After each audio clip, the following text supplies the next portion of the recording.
Bonjour à tous et à toutes. Bonjour Justine. Bienvenue. Bonjour. Bonjour. Bonjour. Bonjour à tous. Ah, j'éteins ma...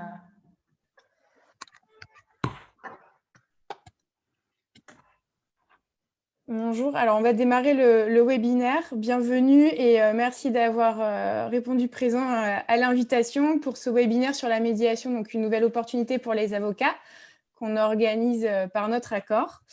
Je vais me présenter parce que vous avez eu un contact avec moi sur LinkedIn, notamment quand je vous ai invité à participer au webinaire. Donc, je suis Justine et je suis en charge du marketing pour notre accord et de la relation avec les médiateurs. Je vais prendre tout au long du webinaire vos questions sur le chat et on y répondra à la fin, si vous le voulez bien. Je vais dire quelques mots sur notre accord et ensuite je passerai la parole à Maître Maxime de la Morinerie, qui est cofondateur de notre accord. Donc, je vais dire quelques mots, comme je le disais, sur notre accord. Donc, on a un centre de médiation en ligne. On met en relation les demandes de médiation et les médiateurs professionnels. Donc, ça a été créé par Maxime, qui est avocat médiateur, et par Mathieu Josserand, qui est médiateur également. Ça a été créé en 2020. Et en fait, notre but, c'est de porter à connaissance de tous la médiation de façon exhaustive et de répondre aux besoins de la médiation en France. On ne fait pas seulement de la mise en relation en ligne. En fait, on a pensé notre accord comme une véritable plateforme de service pour les médiateurs, pour laisser l'occasion aux médiateurs de se concentrer sur leur cœur de métier, leur cœur d'activité. Et nous, de notre côté, on gère toutes les questions de visibilité, la stratégie de contenu, la prospection commerciale. On les assiste aussi sur la gestion de dossiers, la relation client, mais aussi la facturation et le paiement. On travaille, par exemple, en ce moment, sur le meilleur moyen de convaincre la seconde partie d'entrer en médiation et comment outiller au mieux nos médiateurs sur ce point-là. Et on travaille aussi sur la stratégie d'image auprès de chacun de nos médiateurs. On propose aussi des formations, donc sur l'analyse de la pratique, la mise en situation, et aussi et surtout sur le marketing adapté aux médiateurs, étant donné qu'on a des informations, on a connaissance du marché de la médiation en France, donc on partage nos connaissances et on forme nos médiateurs sur ces points-là. L'idée de notre accord, c'est aussi de mutualiser les investissements publicitaires pour développer la visibilité de nos médiateurs. Excusez-moi, Maître de Santenac, est-ce que vous pouvez couper votre micro? Je suis désolée, pendant la présentation. Merci. Donc, l'idée, effectivement, c'est de développer la visibilité en ligne, donc de la plateforme, mais aussi de nos médiateurs, grâce aux investissements qu'on fait en ligne. Donc, on élabore une stratégie et ensuite, on met des actions en ligne pour tout ça. Et on a une connaissance accrue du marché en ligne de la médiation. Donc, c'est notre plus aussi chez notre accord. Et un petit mot sur la philosophie aussi du projet et de la plateforme. L'idée, c'est d'intégrer nos médiateurs à notre équipe de façon inclusive à la stratégie de développement de notre accord. Donc, par exemple, lors de nos réunions, on évoque de façon transparente la stratégie qu'on est en train de mener et les développements à venir. Et on a aussi une demande de rencontres, donc on organisera des événements avec nos médiateurs pour renforcer la communauté. Et enfin, comment fonctionne notre accord? En fait, on propose un abonnement qui est flexible pour tous les services que je vous ai énoncés. Et donc, ce prix va évoluer dans les mois à venir. Là, c'est un prix qui comporte tous les services que je vous ai évoqués. Ça, on pourra en parler soit en prenant rendez-vous de façon privée, ou alors on peut aussi l'évoquer à la fin du webinaire si vous avez des questions dans le chat. N'hésitez pas, voilà. Encore une fois, je prends vos questions au fur et à mesure dans le chat et puis on les traitera à la fin. Et là, je vais laisser la parole à Maître de la Morinerie pour vous présenter les intervenants et les points qu'on va évoquer pendant le webinaire. Très bien, bonjour, merci beaucoup Justine. Bonjour chers confrères, je suis ravi participer avec vous à ce webinaire et pour compléter donc, la présentation qui a été faite par Justine, pour vous dire quelques mots sur ce qu'est notre accord et ce que nous souhaiterions pouvoir faire avec vous. Donc, comme Justine l'a rappelé en préambule, donc, moi je suis donc avocat comme vous, j'ai historiquement une activité dédiée aux contentieux des affaires et aux entreprises en difficulté. Je suis diplômé de l'IFOMEN en 2019, comme un certain nombre d'entre vous, je crois, aujourd'hui. Et peut-être quelques mots sur les raisons qui nous ont conduits avec Mathieu Josserand à créer notre accord en 2020.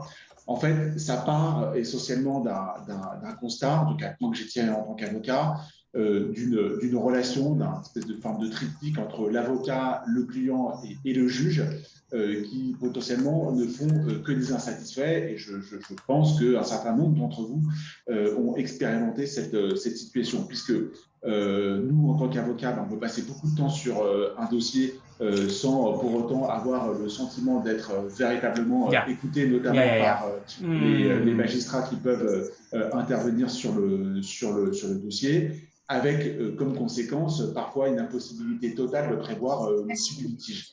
Le client, de son côté, il souhaite toujours aller au bout, au début du dossier, et passer un certain temps, le mal est fait, et de toute manière, la décision de justice, elle ne réparera pas tous les préjudices qui ont pu être subis, sans parler évidemment des risques d'inexécution. Et puis, le dernier bord de cette relation triangulaire, c'est le juge qui souvent n'a pas le temps, et donc qui partie prenante de ce cercle qu'il faut absolument casser. Voilà.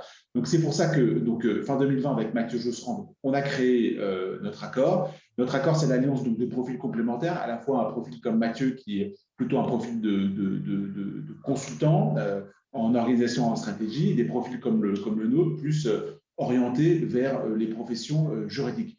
Notre accord, le centre est à Bordeaux, et nous sommes accompagnés par un incubateur qui s'appelle Emera, qui a été convaincu aussi par ce mouvement de fond que constitue la médiation, et qui m'a convaincu, et j'ai la faiblesse de penser que c'est aussi votre cas si vous participez à ce webinaire, qu'il s'agit d'un marché, d'un nouveau marché dont les avocats doivent absolument s'emparer. Voilà, on a vraiment toutes les armes pour être les principaux acteurs de ce marché qui est nouveau, qui est vraiment en train d'exploser dans le bon sens du terme. Et il me semble que notre accord est vraiment le lieu qui permettra à nous tous de développer notre activité de médiateur. Alors, sur les avantages à rejoindre notre accord, c'est comme l'a dit Justine en préambule, c'est que c'est le centre qui va s'occuper avec vous du développement de votre activité de médiateur, notamment par les investissements qui sont faits sur Internet en matière de communication, de marketing, de référencement et autres, par la mise en avant de certains profils de médiateurs. Vous n'avez pas à vous occuper, vous profitez finalement de la force de frappe du centre. Ça passe aussi donc, par la mise en avant donc, régulière des médiateurs, par exemple par la publication d'articles, avec cet objectif de créer une communauté entre nous qui permet d'échanger à la fois sur notre activité de médiateur, mais aussi, pourquoi pas, plus largement sur nos activités en tant qu'avocat. Un autre élément qui caractérise notre accord et auquel nous sommes tous très attachés au sein du centre, c'est la transparence, notamment la transparence dans l'attribution des médiations, puisque l'objectif, c'est un développement raisonné du nombre des médiateurs pour maximiser les possibilités d'être précisément désigné en tant que médiateur. Voilà, donc c'est un élément différenciant peut-être par rapport à d'autres acteurs sur le marché et qui nous semble vraiment extrêmement important. Donc, c'est à nous de nous emparer de ce marché et on a, je pense, un certain nombre de pistes à creuser ensemble. et qui fera donc l'objet de développement donc spécifique par les différents intervenants qui vont prendre ma suite. Donc, nous sommes tous avocats à nouveau. Donc, en premier lieu, donc, Patrick Évrard et Jérôme de Santenac s'exprimeront sur l'intérêt de la médiation dans la pratique des contentieux et comment intégrer donc, cette pratique de la médiation dans le cadre de la gestion des procédures dans lesquelles on peut être impliqué. Ensuite, Mathilde et Angéline feront un focus sur la médiation qui permet de renforcer donc, l'offre proposée par les avocats, à savoir que l'avocat il est à la fois prescripteur de la médiation, mais il peut aussi se servir de cet outil pour améliorer la satisfaction de ses clients. Et puis, en dernier lieu, Mathilde et Karen diront quelques mots sur les possibilités concrètes d'intégrer la médiation dans son activité d'avocat, qu'il s'agisse lors de la rédaction des contrats par l'inclusion de clauses de médiation ou d'autres ouvertures possibles. Voilà, donc je vais laisser la parole à Patrick et à Jérôme pour le premier thème.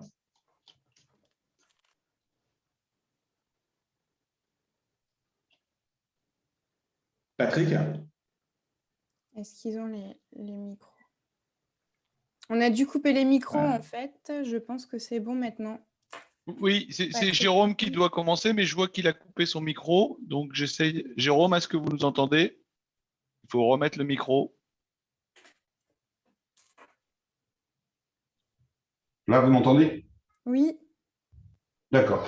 Bon, merci Maxime pour cette présentation. Donc, nous avons, nous aussi, suivi la formation de l'IFOMEN en 2019 et nous soutenons totalement notre ACAR dont nous faisons partie depuis l'origine. Et on nous a demandé donc, dans le cadre de ce webinaire, d'intervenir sur l'intérêt de la médiation dans la pratique des contentieux, étant précisé que il y a parmi vous peut-être déjà des personnes qui ont été formées à la médiation et d'autres qui sont plutôt curieuses. Donc, ce que je vous propose très rapidement, parce qu'on a 10 minutes pour ça, c'est de rechercher dans une première idée quel est l'intérêt de la médiation et quels sont les dossiers dans lesquels la médiation peut particulièrement avoir un intérêt. Je crois que de façon générale, c'est le mouvement de la loi actuellement, ce sont d'abord et avant tout des dossiers dans lesquels les affects sont particulièrement importants. Et dans ces domaines-là, alors moi je le dis clairement en tant qu'avocat, je travaille plutôt dans le droit des affaires, des transports et du droit maritime, mais là où il y a le plus d'affects, c'est d'abord à la base, et c'est là où c'est développé le plus, c'est bien évidemment le droit de la famille, avec les rapports difficiles qu'il peut y avoir, notamment au sein des couples. Il y a d'autre part, ça, chacun des propriétaires qui m'écoutent le savent, c'est le problème de voisinage. Ce sont des problèmes extrêmement complexes d'un point de vue juridique, avec énormément d'affect, pour ne pas dire de sentiments haineux pour certaines fois. Moi, j'ai toujours un petit peu de recul pour aller à une réunion de copropriétaires. Et puis, le droit social. Alors là, je pense que ceux qui le pratiquent régulièrement se rendent compte que souvent, ce sont des contentieux dans lesquels, notamment, le salarié a tendance à se dire qu'il n'a rien à perdre et tout à gagner. Donc, souvent, il y a des parties qu'on appellerait immergées de l'iceberg, qui sont les vraies raisons profondes et pas forcément le sentiment d'avoir été l'objet d'une erreur juridique. Donc, dans tous ces contentieux, il y a, ou en tout cas dans tous ces différents, c'est le droit de la famille, le voisinage, le droit social, la loi, plus particulièrement les procédures telles qu'elles ont été modifiées ces dernières années depuis 1995, poussent à ce que les parties puissent se rapprocher, et on impose presque dans certains domaines, et notamment en matière de voisinage, l'obligation de passer par la conciliation. Voilà. Donc, de façon plus générale, maintenant, dans le domaine du droit des affaires, qui nous touche plus particulièrement, je dirais que vous avez effectivement des contentieux avec certains affects. On les connaît, ce sont souvent les contentieux d'associés, là où il y a effectivement éventuellement des intérêts personnels qui rendent difficile la solution des litiges. Mais de façon plus générale, il y a un intérêt particulier, en tout cas moi je regarde ça au niveau des contentieux qu'on traite, ce sont les affaires complexes avec des compétences internationales, des problèmes de juridiction, des problèmes de loi applicables qui sont incompatibles et en tout cas dont il faut définir l'application et qui ne sont pas toujours applicables à l'ensemble d'une chaîne, notamment une chaîne de transport.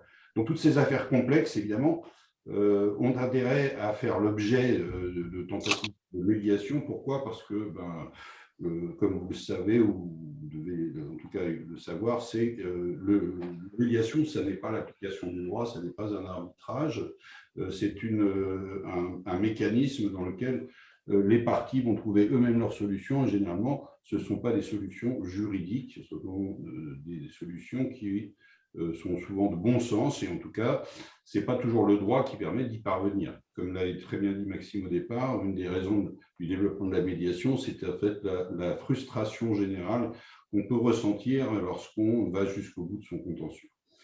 Alors, il y a aussi, ça c'est très très pratique, c'est le problème du blocage que font certaines personnes. Je veux dire par là que quand vous avez des contentieux récurrents avec des assureurs ou des institutionnels, vous allez avoir comme clients souvent des personnes qui font des affaires personnelles de certains dossiers, qui ne tiennent pas toujours compte de la réalité ou de l'intérêt de leur dossier et de leur entreprise. Donc, il y a des blocages qui sont des blocages personnels. Et là, vous le savez, l'intérêt de l'avocat, c'est souvent de pouvoir passer au-dessus dans le cadre de transactions ou autres, mais c'est encore plus le cas en matière de contentieux, enfin de médiation.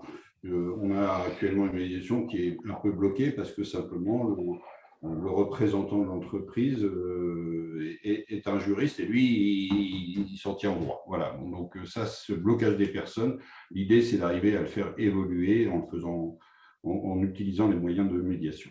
Et puis, le troisième point qui est très important, c'est que l'idée, souvent, dans le monde des affaires, c'est de continuer à travailler ensemble. Il est évident qu'un bon procès bien gagné, qui vous a coûté bien cher, mais finalement, où l'un a eu satisfaction, pas l'autre, ou en tout cas, où on arrive à une situation où personne n'en a, finalement, ça crée des problèmes. Et puis, on peut arriver, comme c'est souvent le cas, moi, de personnes ou de chefs d'entreprise qui disent à leur personnel, bon, désormais, vous ne travaillerez plus avec telle entreprise, et ça, c'est vraiment problématique.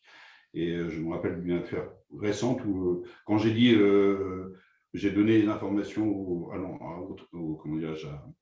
au chef d'entreprise sur le fait que on avait fait tout ce qu'on pouvait pour résoudre amiablement le litige, il a dit, bon, dans ces cas-là, je ne le savais pas, je donnerai des instructions pour qu'on recommence à travailler. Donc, nous, plus particulièrement, on travaille pour des organismes professionnels qui ont la possibilité, qui rassemblent des gens qui sont amenés à travailler ensemble. Je pense plus particulièrement à l'organisation TLF qui touche les commissionnaires de transport et tous les intermédiaires.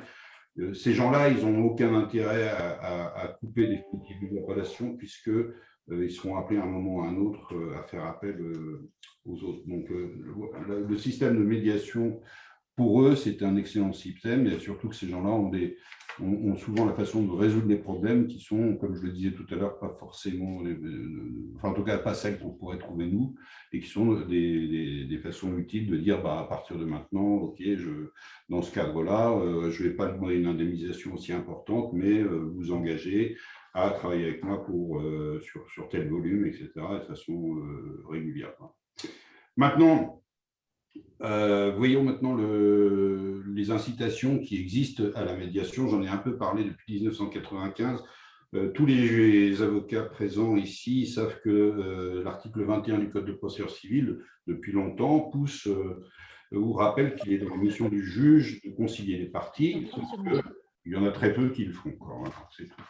Et donc, le nouveau système judiciaire qui a été mis en place, et notamment par un décret de mars 2015, a modifié l'article 56 du Code de procédure civile qui nécessite normalement qu'on puisse justifier dans l'assignation d'avoir fait des diligences pour essayer de régler le problème amiablement. Mais c'est la même chose en matière de requête, mais dans les faits, ça n'a pas beaucoup d'effet. Pourquoi? Parce que à ma connaissance, il n'y a pas beaucoup de sanctions lorsque vous vous trouvez devant le tribunal et que on s'aperçoit qu'il n'y a jamais eu de tentative amiable. Pourquoi? Parce qu'il y a souvent les raisons de l'urgence qui justifient qu'on n'ait pas tenté, compte tenu par exemple d'une proche prescription, de trouver une solution amiable. Alors, en tout cas, depuis décembre 2019, c'est obligatoire. Il y a une obligation pour ce qui est des contentieux inférieurs à 5 000 €, ou en tout cas en matière de voisinage, de passer par la conciliation. Et si cette obligation n'a pas été respectée, vous devez quand même en justifier. À défaut, ce sera une cause d'irrecevabilité de l'action qui a été engagée et le juge pourra la prononcer d'office. D'autre part, là, on est donc je rappelais rapidement les évolutions juridiques, procédurales, mais vous avez surtout des clauses contractuelles qui sont de plus en plus nombreuses et qui précisent que les parties doivent d'abord et avant tout tenter de régler amiablement leurs différends avant de saisir la juridiction ou une chambre arbitrale désignée dans un contrat. Alors, là, le problème va se poser de l'opposabilité de la clause et de sa validité.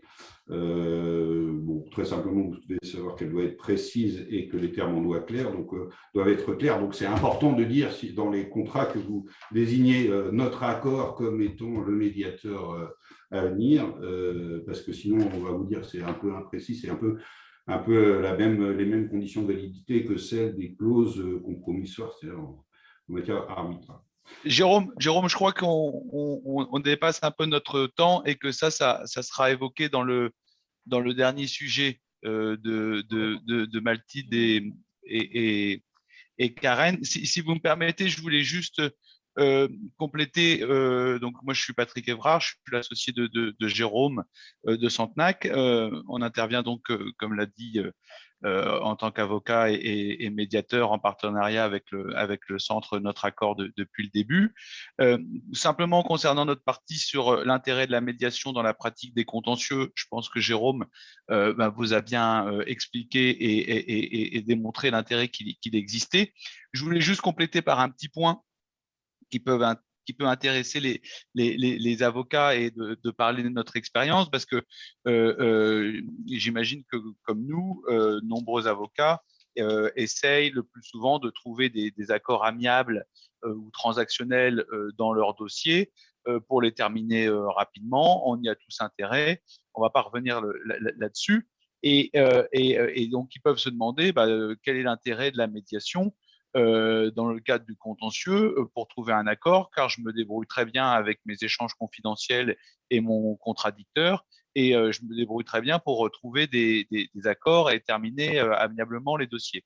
Et c'est vrai, on est les premiers à transiger de nombreux dossiers en utilisant la voie de la confidentialité dans les échanges avec nos confrères. Simplement, le fait de pouvoir entrer en médiation, comme l'a dit Jérôme, il peut y avoir un intérêt particulier justement pour aider à avancer et à aboutir dans ces transactions, car déjà le processus de médiation, il faut le rappeler, est un processus confidentiel. Et surtout, vous avez certainement eu cette expérience que parfois on se retrouve à un blocage des parties, et même parfois malheureusement de certains confrères qui vont un petit peu bloquer le jeu des échanges. Alors parfois carrément pour conserver le dossier ou simplement parce qu'ils ne sont pas sensibilisés à la médiation. Et le fait de pouvoir formaliser ces échanges en vue de retrouver un accord dans le cadre d'une procédure de médiation peut avoir un double intérêt. Le premier intérêt, c'est de pouvoir impliquer cette fois-ci les parties elles-mêmes directement et les avoir autour de la table. Et donc, ça permet parfois de débloquer et de passer outre un confrère ou un conseil qui ne sera pas forcément sensibilisé et pro à l'accord, et donc d'avoir la partie en face et de mettre les parties autour de la table. Donc, ça peut aider. Et surtout, et ça, Jérôme l'a dit, et c'est à chaque fois une surprise, c'est que nous, avocats, on va essayer de pousser à un accord, de trouver des idées, de trouver de souffler des idées même sur les montants. Mais par expérience, on peut confirmer que les parties entre elles vont être particulièrement innovantes dans l'identification de l'accord qu'ils vont pouvoir trouver entre elles. parce que comme ils travaillent ensemble ou ils ont des relations, eh ben, en général, il y a des sujets et des intérêts dont l'avocat n'aura pas connaissance, qui vont pouvoir être mis sur la table et qui va permettre aux parties finalement de faire ressortir des solutions ou des intérêts à des solutions auxquelles on ne pourrait pas penser, parce qu'avec notre vue du dossier comme avocat, on n'a pas toujours l'historique ou la conscience de leur activité et leur échange réciproque. Et donc, ça peut vraiment avoir un intérêt sur certains dossiers très importants, parce qu'on a des surprises et les accords qui vont être trouvés seront parfois complètement différents de ce qu'on aurait pu imaginer au début. Voilà, je ne prends pas plus de temps. Je remercie encore Jérôme d'avoir pu présenter notre partie à tous les deux et on est à votre disposition naturellement si vous avez des questions. Merci, maître. Maxime, je te laisse présenter la partie suivante ou je peux le faire aussi. D'accord, très bien. Donc, maintenant, on va parler de la médiation pour renforcer l'offre des avocats avec maître Charmé Ingold et maître Angéline Champanet. Je vous laisse la parole. Merci beaucoup, Justine. Merci à tous. Donc, moi, je suis Angéline Champanet, avocate en propriété industrielle depuis 10 ans et donc membre du réseau Notre Accord de médiateurs. Et avec Mathilde, on va vous parler plus spécifiquement de comment la médiation peut venir renforcer l'offre des avocats. Et alors, en premier lieu, moi, je vais vous parler du fait que l'avocat est prescripteur de médiation et c'est dans cela que la médiation vient renforcer notre offre et notre activité. Alors, pourquoi l'avocat est bien placé pour prescrire la médiation? Parce qu'il a une légitimité et une proximité. Légitimité en premier lieu parce qu'en tant que professionnel du droit, nous, les avocats, nous sommes vraiment à la bonne place pour communiquer sur la médiation auprès de nos clients, dans nos réseaux, etc. On a la connaissance de cet outil de résolution amiable des conflits. Maintenant, la médiation est connue vraiment dans le monde juridique. Donc, les avocats la connaissent et peuvent la recommander, peuvent en parler autour d'eux. Et ensuite, sur le volet proximité, parce que c'est tout simplement dans la relation avec nos clients, cette relation de proximité qu'on a avec nos clients, qu'on va pouvoir la prescrire. Nous, en tant qu'avocats de nos clients, nous sommes les mieux placés pour la recommander selon les besoins du client, selon ses intérêts, selon aussi peut-être les intérêts de l'autre partie qu'on peut percevoir à travers notre client, et puis selon le moment du conflit, la connaissance qu'on a du conflit, on est bien placé aussi pour recommander la médiation, quel que soit justement en fonction du moment du conflit où c'est le plus approprié pour le faire. Et la proximité, elle existe aussi avec les magistrats. Nous avons une coopération par notre place avec les magistrats qui est quand même grandissante.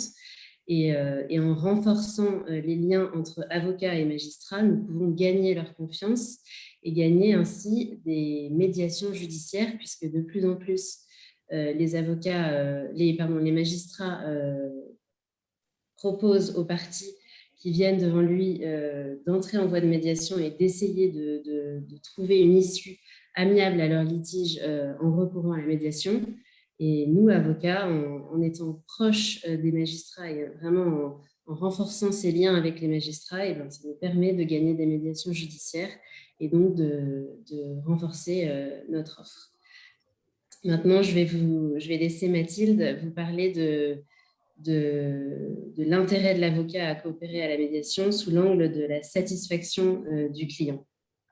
Oui, merci Angéline. Alors, bonjour à tous, moi je suis effectivement aussi avocat et formée à la médiation depuis, j'ai fait l'EIMA en 2019 et ensuite je suis passée par le CMAP en 2020 et en tant qu'avocat en contentieux des affaires, c'est vrai que la médiation aujourd'hui fait partie intégrante de ma pratique et l'un des intérêts en fait de la médiation, en tout cas que je vois moi au quotidien dans ma pratique, c'est vraiment l'idée de satisfaire aussi le client.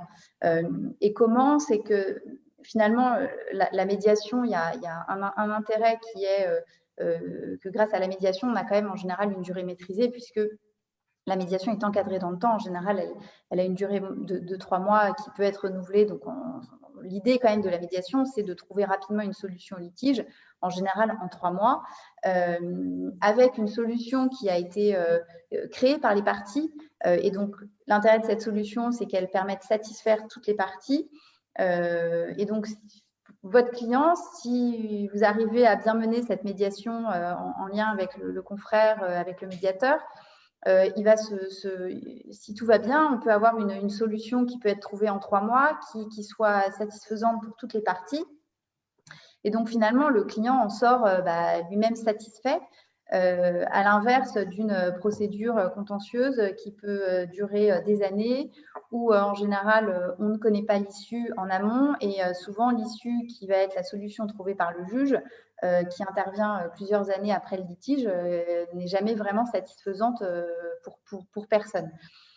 Donc ça, c'est vraiment un point majeur, hein. C'est-à-dire que si vous arrivez à sortir le dossier en 3 mois grâce à une médiation qui a été rondement menée par les avocats et par le médiateur, votre client va être pleinement satisfait, et derrière, il pourra aussi vous recommander auprès d'autres clients, plus ça vous dégagera aussi du temps pour pouvoir trouver d'autres dossiers. Donc voilà, c'est vraiment vertueux. Et peut-être, Angéline, est-ce que tu veux aussi rebondir sur la place qu'a l'avocat dans la médiation aujourd'hui? Oui, absolument. Je pense qu'en fait, il faut que nous, avocats, il faut qu'on arrive à changer l'idée reçue selon laquelle un dossier qui se termine en médiation est une perte parce qu'on va moins facturer qu'un dossier, qu'un contentieux judiciaire. Je pense qu'il faut vraiment changer cette modalité parce que, comme vient de le dire Mathilde, on a vraiment tout à y gagner à faire que nos clients soient satisfaits.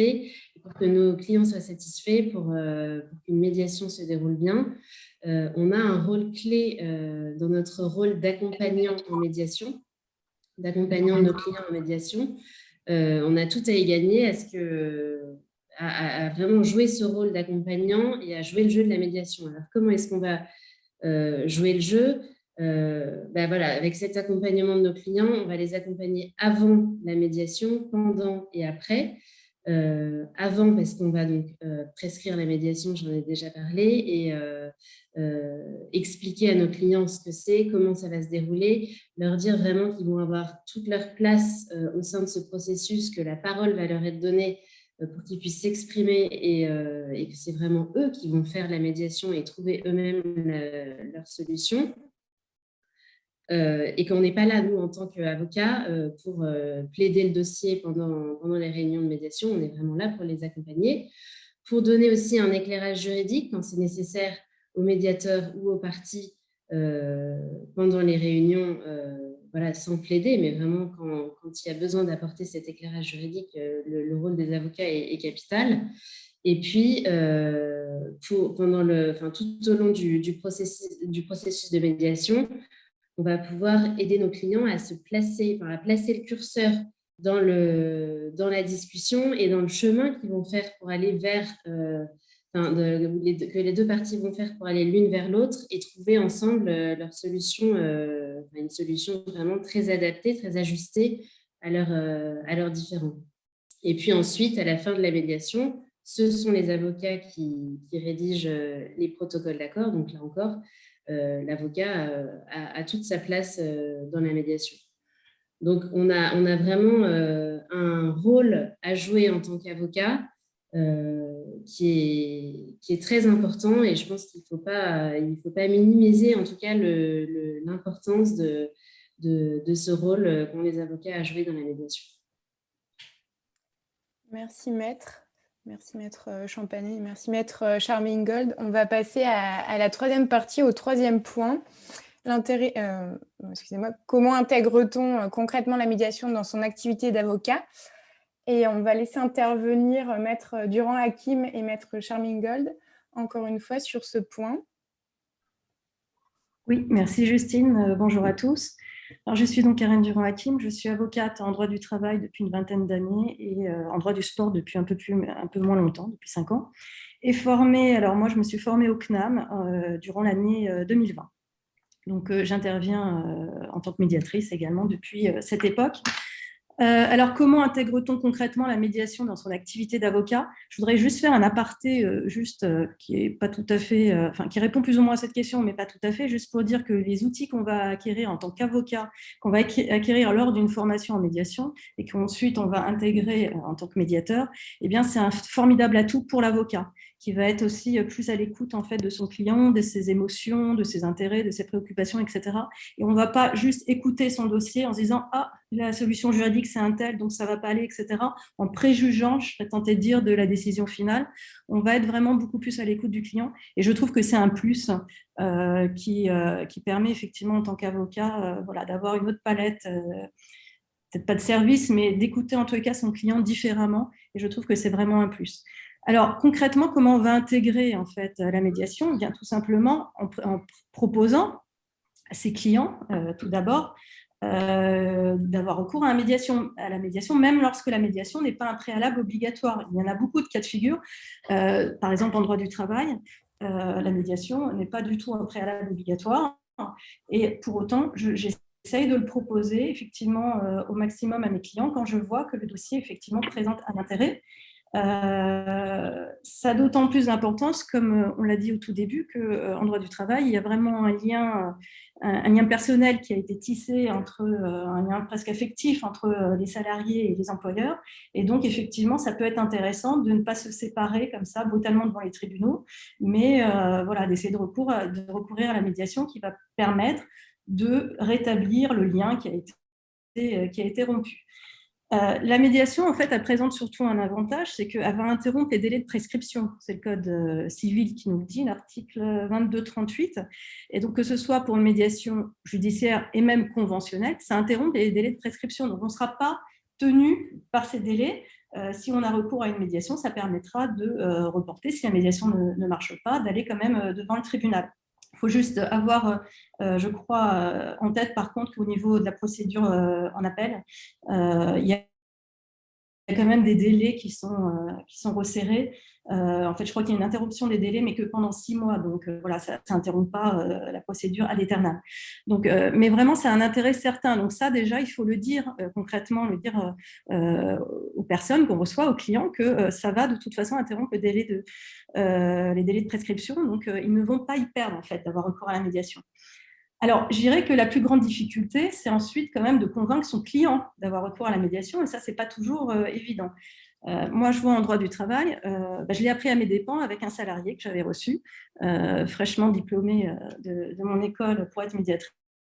J'avais voulu lui vendre effectivement la médiation, mais dès le premier rendez-vous. Et je serais tentée de dire que c'est peut-être pas toujours le bon moment de le faire, puisque j'ai eu une salariée qui se plaignait donc du harcèlement moral, qui était toujours en poste et qui était en arrêt maladie. Et tout de suite, j'ai vu effectivement que son dossier n'était pas simple, mais que la proposition d'une médiation lui permettrait en fait d'essayer de régler le problème rapidement, puisque sinon aller devant les tribunaux, ça allait être très très long. Et j'ai trouvé que ça pouvait répondre effectivement à ces préoccupations, mais je pense que j'ai été trop vite. Donc il faut vraiment trouver le bon timing, puisque en fait à la fin de la réunion, j'ai compris qu'en fait elle était venue avec l'espérance, cette personne, de trouver un avocat pitbull. Et effectivement, l'avocat pitbull, il ne va pas proposer une médiation parce que c'est pas possible. Le salarié pouvait pas l'entendre à ce moment-là. C'était trop rapide. Donc il faut bien prendre le temps quand même de cerner le dossier, mais maintenant, posteriori, je suis toujours convaincue qu'il fallait quand même proposer cette médiation, mais voilà, je ne l'ai pas proposée au bon moment. Voilà, on apprend de ses erreurs. Mais donc, il faut quand même réussir, donc c'est ça la première chose à faire, convaincre son client de l'intérêt de la médiation. Il y en a toujours en fait un intérêt, mais voilà, savoir à quel moment on le fait. Il y en a toujours un intérêt parce que ça va permettre quand même de remettre de l'humain dans le dossier et pas s'arrêter juste à la règle de droit. Et par exemple, en droit du travail, combien de fois, moi j'ai eu des salariés qui ont certes, ils ont gagné au prud'homme ou à la cour d'appel, mais ils étaient quand même frustrés parce que ils avaient l'impression de ne pas avoir été entendus par le juge, puisqu'effectivement, ils n'avaient pas pu intervenir. Hein. C'était juste, j'avais plaidé le dossier, le salarié était présent, mais évidemment, on ne lui a pas donné la parole. Et donc voilà, un sentiment de frustration. Et en médiation, on va pouvoir parler, on va pouvoir être entendu de l'autre, dire ce qu'on a sur le cœur. Et parfois, c'est aussi important, voire même plus important, que d'obtenir des indemnités. Donc, en fait, il faut vraiment faire attention à ça quand on reçoit, en tout cas, des clients, de voir effectivement qu'est-ce qu'ils veulent. Est-ce qu'ils veulent effectivement rétablir le lien? Est-ce qu'ils veulent parler? Est-ce qu'ils veulent dire des choses? Et effectivement, la médiation, elle propose tout cela. Et c'est vraiment voilà, important de le cerner et de le dire, vraiment de le présenter à son client.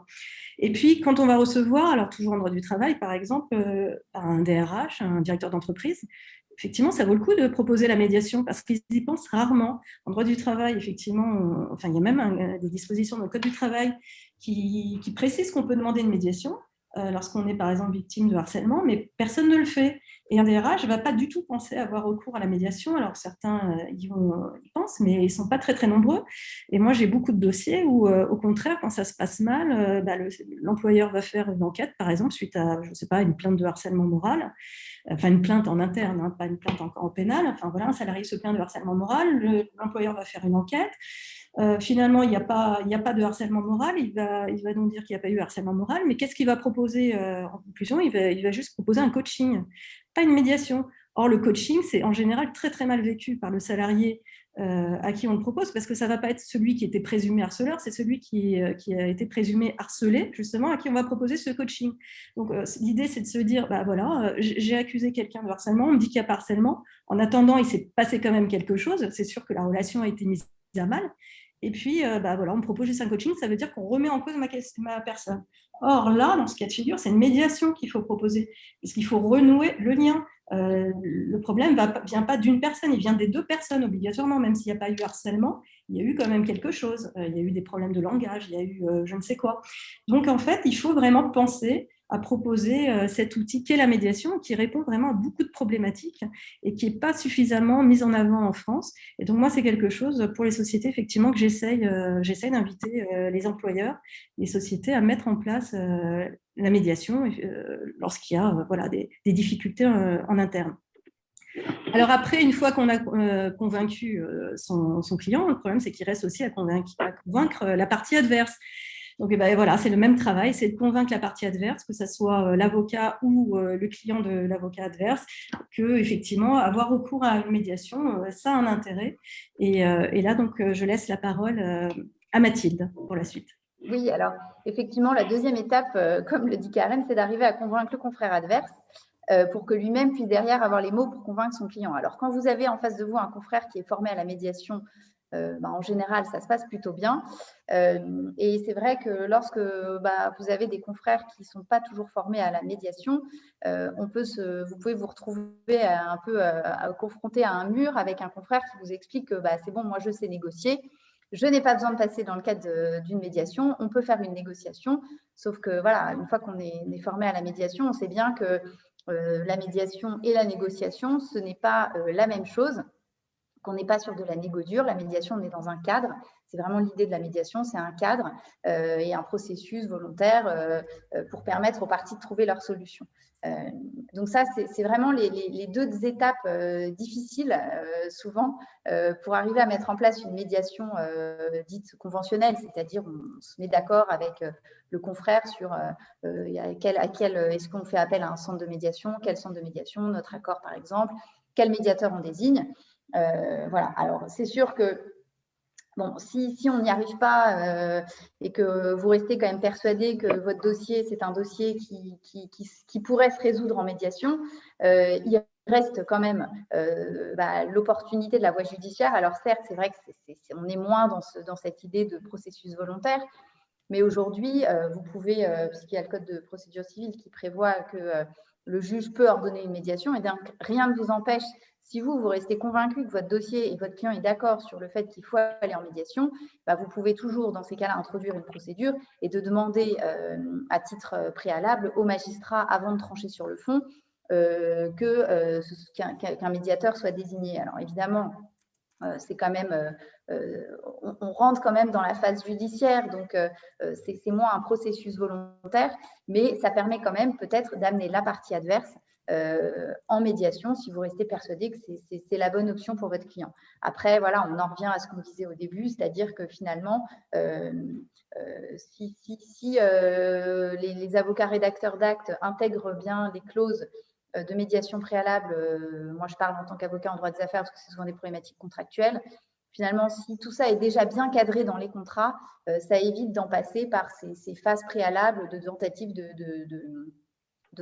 conviction des confrères adverses pour mettre en place la médiation. Donc, voilà un peu pour résumer, là, parce qu'on a dépassé un peu le temps, comment est-ce qu'on peut, vous, en tant qu'avocat, vous pouvez intégrer la médiation dans votre activité d'avocat. Merci à vous deux. On va passer peut-être aux questions-réponses si vous en avez. En tout cas, il y a une intervention sur le chat de Maître Canet qui insistait, qui développait les points de Maître Durand-Hakim aussi en parlant de la vérification au niveau du client, qu'il est sur la même longueur d'onde et de tenir compte du bon timing, le bon moment pour proposer la médiation, effectivement. Maître Canet, je ne sais pas si vous voulez intervenir à ce moment-là. Pardon, je réactive mon micro. Non, juste effectivement confirmer, je pense que c'est le premier point, c'est d'être clair comme avocat sur quel type d'avocat on est. Est-ce qu'on est avocat qui va plutôt aider les parties à trouver la paix, si elles le veulent, ou est-ce qu'on va être avocat plutôt pitbull, pour qu'il n'y ait pas de méprise et gagner du temps à tout le monde. Merci, Maître. Est-ce qu'il y a des questions sur la fin de ce webinaire? Maxime, je te laisse la parole à nouveau. Oui, merci Justine.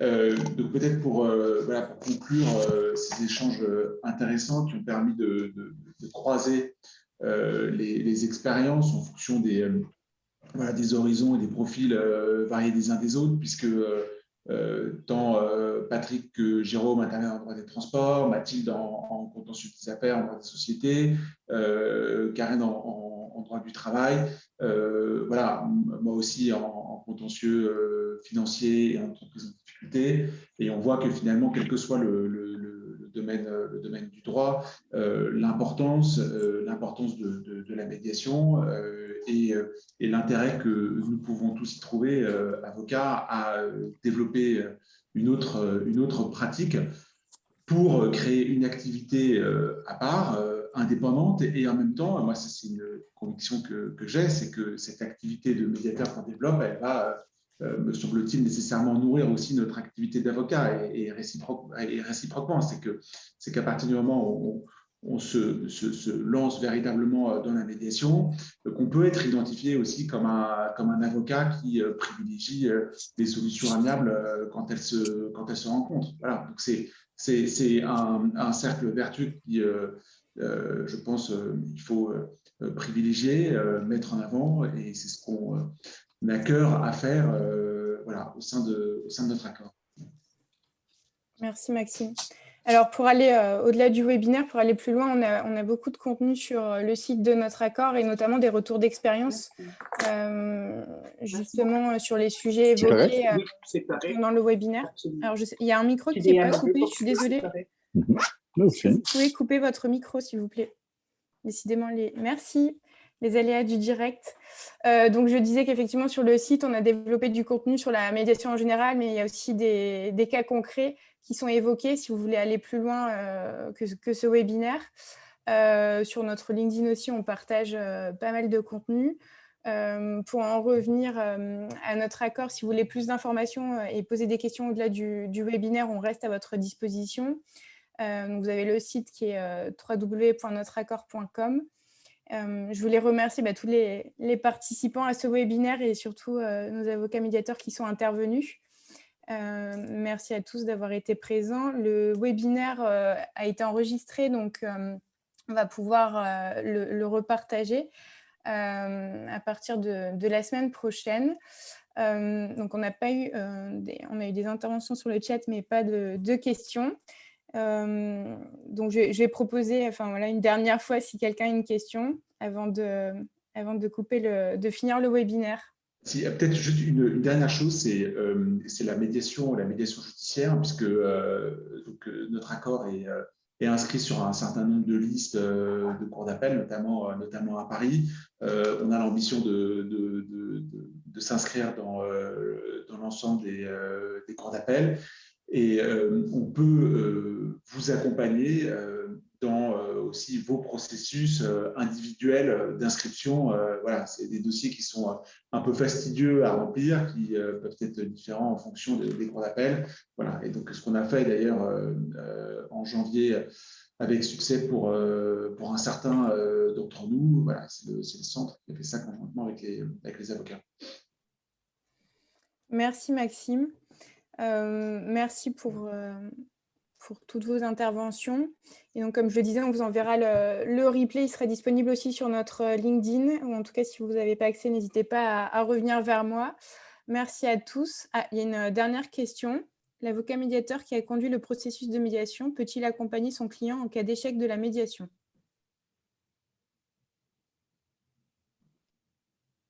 Quelqu'un veut y répondre?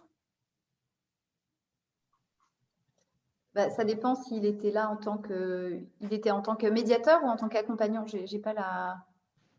Alors, Cyril, vous pouvez peut-être intervenir avec le micro si vous voulez pour l'échange, pour développer.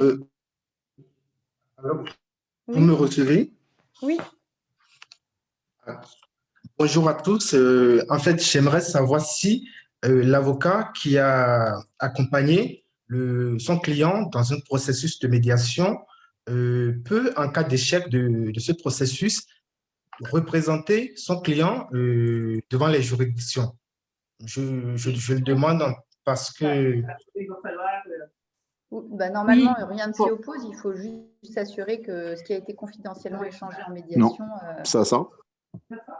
Oui, je confirme, il peut, même. S'il était là qu'en tant qu'avocat. C'est contrairement au processus collaboratif, où là, l'avocat qui aide dans le processus collaboratif ne peut pas. Mais en tant qu'avocat qui assiste dans le cadre d'une médiation, il peut. Simplement, c'est s'assurer que ce qui a été confidentiellement échangé en médiation, le reste, il ne soit pas diffusé dans le cadre de la procédure contentieuse derrière. Et c'est différent si vous êtes, en revanche, si vous êtes le médiateur, là, vous ne pouvez pas accompagner l'une ou l'autre des parties dans le cadre du litige ultérieur si jamais il y a un litige qui survient. D'accord. Je vous remercie pour vos réponses. Merci. Y a-t-il d'autres questions avant qu'on finisse le webinaire? Non, mais je vous remercie encore. Je vous remercie encore pour votre participation et donc le replay sera disponible très prochainement. Je vous souhaite une très bonne après-midi à tous. Merci. Merci, au revoir. À bientôt. Au revoir. Au revoir. Merci, au revoir. Merci, au revoir.